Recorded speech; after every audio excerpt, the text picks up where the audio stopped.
عمران خان کے علاوہ آپ اگر یہ سوچتے ہیں کہ پولیٹیکل اسٹیبلٹی آئے گی، یہ ناممکن ہے. آپ لوگوں کو ہوش کے ناخن لینے ہوں گے.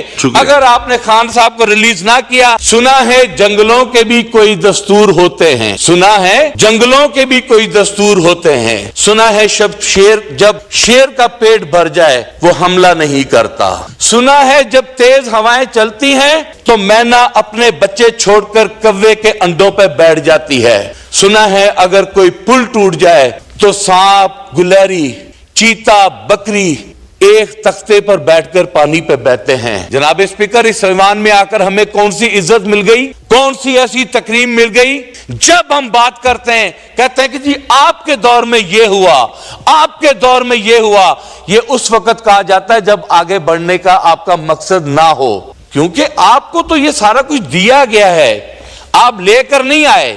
فارم 47 پر ہم چیخ چیخ کر مر گئے کہ جوڈیشل کمیشن بنائے، ہماری ایک نہیں سنی گئی.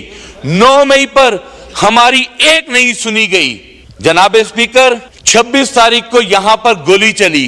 میں حلفاً کہتا ہوں اس رات خواتین، بچے یقین کریں لوگوں کو کھانا کھلا رہے تھے، پانی پلا رہے تھے.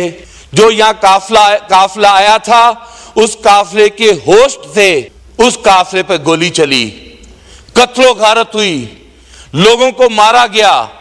آپ کی اپنی جماعت کے لوگ کہتے کہ ہاں گولی چلی، ہاں مارا گیا، تو بنا لینا جوڈیشل کمیشن، لے آئے حقائق سامنے. آپ لوگ کیوں نہیں حقائق سامنے لے کر آئے؟ یہ تو آپ لوگوں کی ذمہ داری ہے کہ حقائق کو آپ نہیں لانا چاہتے. آپ کے تو اپنے ساتھی یہ کہہ چکے ٹی وی پروگرامز میں بیٹھ کر کہ اگر عمران خان آ گیا تو ہم سب جیل میں ہوں گے. آپ ڈرتے ہیں عمران خان سے، آپ کو عمران خان کا خوف ہے، اس لیے آپ عمران خان کی آواز کو دبانے کے لیے ہر ممکن کوشش کرتے ہیں. لیکن جناب چیئرمین صاحب، آپ یقین کریں میں کبھی تصور بھی نہیں کر سکتا ہوں کہ میرے مخالفین، میرے سیاسی مخالفین مجھے گولی مار دیں گے. میں تصور بھی نہیں کر سکتا ہوں. میں سمجھتا ہوں جو ہم پہ گولی چلی ہے وہ پاکستان تحریک انصاف کی وجہ سے چلی ہے. اگر اس وقت سانے ماڈل ٹاؤن کے ماسٹر مائنڈز، جن لوگوں نے یہ سازش تیار کی تھی، جن لوگوں نے سانے ماڈل ٹاؤن میں خواتین کا قتل و غارت کیا تھا، اگر ہماری حکومت میں تحریک منہاج القرآن کو انصاف ملا ہوتا تو شاید پاکستان تحریک انصاف یہ آج دن نہ دیکھتی. ہم بھی سوئے رہے ہیں، ہم نے بھی آئی چلائی میں گزار دیا سارا وقت، اور اس کے نتیجہ کیا نکلا؟ آج ہم اس ڈگر پہ کھڑے ہیں، آج ہم اس ڈگر پہ کھڑے ہیں کہ یقین کرے سمجھ میں نہیں آتا دوست کون ہے، دشمن کون ہے. ہمیں پاکستان کو آگے لے کر جانا ہے، پاکستان کو آگے لے کر جانا ہے. میں دعا کرتا ہوں اپنے اللہ سے کہ یا اللہ ہمارے اس ملک میں کوئی جنگلوں کا قانون ہی نافذ کر دے، کوئی جنگلوں کا قانون ہی نافذ کر دے. جناب چیئرمین صاحب، میں سمجھتا ہوں کہ ایڈوانس ٹیکنالوجی، ایڈوانس ایجوکیشن میں ہمارے دینی مدارس کو انوالو ہونا چاہیے. ہمارا بہت بڑا ریشو جو کہ اپنی فائنینشل حیثیت کی وجہ سے اسٹڈی نہیں کر پا رہا، پڑھ نہیں پا رہا، وہ مدارس میں جا رہے ہیں.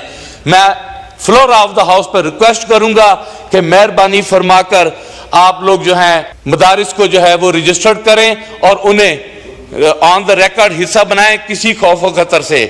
جناب چیئرمین صاحب، میں فلور آف دا ہاؤس پہ 26 تاریخ کی جو گولی چلی ہے، جو کہ state prime minister of Pakistan کے احکامات پہ یہ گولی چل سکتی ہے، میں فلور آف دا ہاؤس پہ ڈیمانڈ کرتا ہوں کہ 26 تاریخ کا آپ کو جوڈیشل کمیشن بنانا ہوگا، 9 مئی کا جوڈیشل کمیشن بنانا ہوگا، اور اس کے بعد انشاءاللہ تعالی یہ ایوان بھی آگے چلے گا، ہم بھی آگے چلیں گا، پاکستان بھی آگے چلے گا، اور ہم سب آگے کی طرف بڑھ کر اس پاکستان کا نام روشن کریں گے. عمران خان کے علاوہ آپ اگر یہ سوچتے ہیں کہ پولیٹیکل اسٹیبلٹی آئے گی، یہ ناممکن ہے.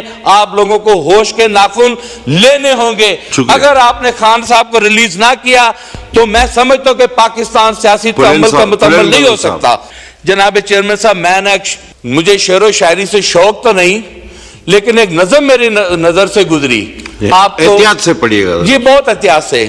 شہریار افریدی صاحب کی میں ایک بات آپ کو بتانے لگا ہوں. جناب چیئرمین صاحب, یہ ایک حقیقت بتا رہا ہوں. میں نے جس دن میں MNA بنا, میں شہریار افریدی کے پاس آیا. میں نے کہا شہریار افریدی, مجھے تم ایک بات کا جواب دو. اس نے کہا کیا؟ یہ میں فلورا آف دا ہاؤس پہ بات کہہ رہا ہوں. میں نے کہا تم نے ثناءاللہ پہ پرچہ کیوں دیا؟ تم نے کیوں اس پہ جھوٹا مقدمہ بنایا؟ میرے مخالف ہیں, سیاسی مخالف ہیں, احترام اپنی جگہ پہ. شہریار افریدی مجھے کہتا ڈاکٹر صاحب اٹھیں, میں نے آپ سے یہاں نہیں بات کرنی, باہر آئے. ہم دونوں اٹھے. شہریار افریدی گیا, اس نے وضو کیا اور قرآن شریف میرے سامنے رکھا, اور قرآن شریف سامنے رکھ کر ہاتھ رکھ کر کہا کہ یہ مقدمہ میں نے نہیں دیا, یہ مقدمہ میں نے نہیں دیا. اور مجھے یہ اطلاع عمران خان صاحب نے دی, اور میں نے عمران خان صاحب سے پوچھا کہ آپ کو کیسے پتا چلا؟ انہوں نے کہا جی مجھے میڈیا سورسز اور مجھے ٹیلی فون کالز آئیں کہ اس طرح ثناءاللہ کو گرفتار کر لیا گیا ہے. اس کے حقائق میرے سامنے لے کر آئے. جناب اسپیکر, NA 100 کا MNA اپنے مخالف ثناءاللہ کا آج اس فلور آف دا ہاؤس پہ میں کہتا ہوں کہ یہ حقائق سامنے لے کر آئے. کون تھا جس نے ان پر FIR دی؟ کون تھا وہ جس نے ان کو جیل میں ڈالا؟ کون تھا جس نے ان کے ساتھ زیادتی کی تھی؟ یہ حقائق وہ بھی لے کر حکومت کی ذمہ داری ہے. اور میں ڈیمانڈ کر رہا ہوں, میری ڈیمانڈ اس لیے ہے کہ ہم ایک حلقے سے ہیں. میں اپنے حلقے میں ہونے کے ساتھ ساتھ یہ فرض سمجھتا ہوں کہ میں اپنے ساتھی کی آواز اٹھاؤں, اپنے مخالف کی بھی آواز اٹھاؤں. کچھ وجوہات ایسی ہیں جو کہ ہم قدم بڑھا نہیں سکتے. آج شیر افضل مروت صاحب نے جو باتیں کی, میں سمجھتا ہوں کہ جن سے یہ باتیں کرنا چاہ رہے ہیں شاید ان کے ہاتھ میں کچھ نہیں ہے, وہ بے بس ہیں, ان کے پاس کچھ نہیں ہے آپ کو دینے کے لیے. وہ صرف اس ہاؤس میں آتے ہیں, باتیں کرتے ہیں, سپیچ کرتے ہیں, تنقید کرتے ہیں اور چلے جاتے ہیں. وہ خالی ہو چکے ہیں. یہاں پر کہا گیا کہ جی ایک کمیٹی بنائی جائے ہاؤس میں. میرا یہ سوال ہے کہ اس سے پہلے مروت صاحب ایک کمیٹی بن چکی ہے. آپ کے اطلاع کے لیے عرض ہے, آپ کہیں پیچھے جا رہے ہیں. کانسٹیٹیوشنل, جس کے خورشید احمد شاہ صاحب کو چیئرمین بنایا گیا, وہ کیوں کمیٹی بنائی گئی تھی؟ وہ اس دن اس لیے کمیٹی بنائی گئی تھی کہ اس ایوان بالا میں, جو کہ ایوان بالا میرا بھی ہے, چیئرمین صاحب آپ کا بھی ہے, اس طرف بیٹھی ہوئی بینچز کا بھی ہے, اس طرف کا بھی ہے, اس ایوان بالا میں رات کی تاریخی میں گھس کر 10 اراکین اسمبلی کو رسوا کر کے, مار پیٹ کر, گرفتار کر لے کر گئے تھے.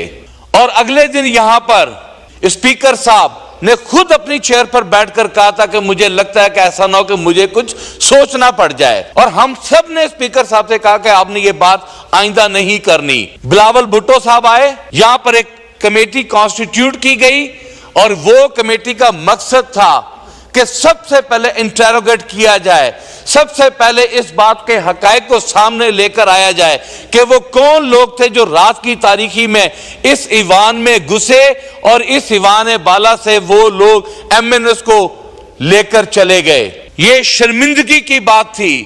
ہم بھی نہیں چاہتے کہ چیئر شرمندہ ہو, ہم بھی نہیں چاہتے تھے کہ اسپیکر صاحب شرمندہ ہو, لیکن کمیٹی بنی تھی.